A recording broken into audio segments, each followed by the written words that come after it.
Il y a déjà 30 ans que toutes les fins de saison, au mois de septembre, on a les journées du patrimoine. Ça, il peut pas se traduire en patois. Cette année, en 2016, nous, les amis de ce brave Saint-Eusèbe, on a préparé une exposition, comme on dit, sur nos soldats de la guerre de 4 choses. Pendant des mois, on a récupéré ce que les Jacques Saint-Troche de Vincennes avaient engagé de la triste période, dans les tiroirs ou les gurnets. Quand on demande, on trouve. Les uns avaient conservé bien précieusement les papiers militaires ou les lettres du grand-père. Les autres avaient caché un vieux fusil ou un casque cambossé. Il y en a même qui avaient jeté un revolver dans le puits pour qu'on ne le trouve pas. Nous, tes grands-mères, étant fiers de voir sur ta cheminée à 2 obus gravés, transformés en vase bien astiqués au miroir. Ce qui est de plus émouvant, il y a les médailles militaires au bout du ruban à rayures, bien protégées de la poussière dans le cadre ovale.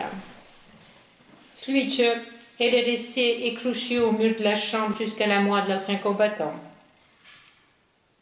Nous, quand on a vu la chance de ne pas connaître la guerre, on ne peut pas s'imaginer ce qu'endurer nous des pauvres soldats au front.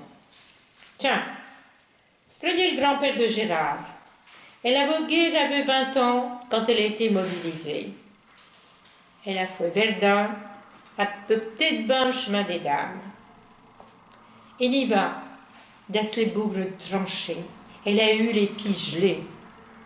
Quand on l'a soignée à l'hôpital militaire, ses 7 pieds sont décollés. Comment une chemal de coine. Elle avait tellement trépigné dans la gorge gelée.